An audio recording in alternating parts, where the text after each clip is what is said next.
कडेगावची गदा आमच्यातच येणार. बरोबर. म्हणजे अगदी त्या पद्धतीनं नितीन खुर्द होता त्या स्पर्धेत, सचिन खुर्द होता.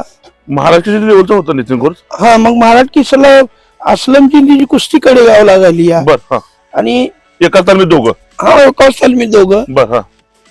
मग ते तेव्हा असलम जरा म्हणजे चांगला होता. तिथं चंद्रराव पाटील म्हणजे महाराज केसरी झाला. बर. सय्यद चाऊसनं असलमला हरवलं. हा.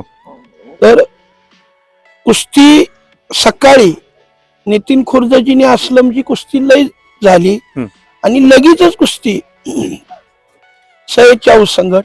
मग ते थोडं मी तेव्हा म्हणलो होतो नितीनला की तो असलमला कुस्ती दे. मी पहाटे 2 वाजता गावातनं उठून मी कडेगावात गेलतो. मी परत 6 वाजता तरी गाडीला बसलो तिथनं एसटीला आणि परत मी तालमीत आलो. त्यांनी काय ऐकलं नाही भावाभावानी.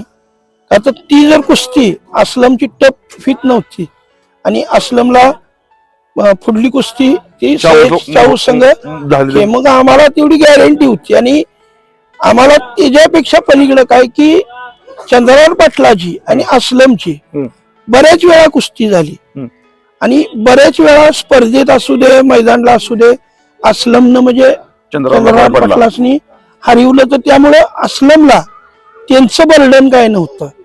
आणि मग तिथं काय सय्यद चाऊस सुद्धा हरला आमच्या संदीप कंड.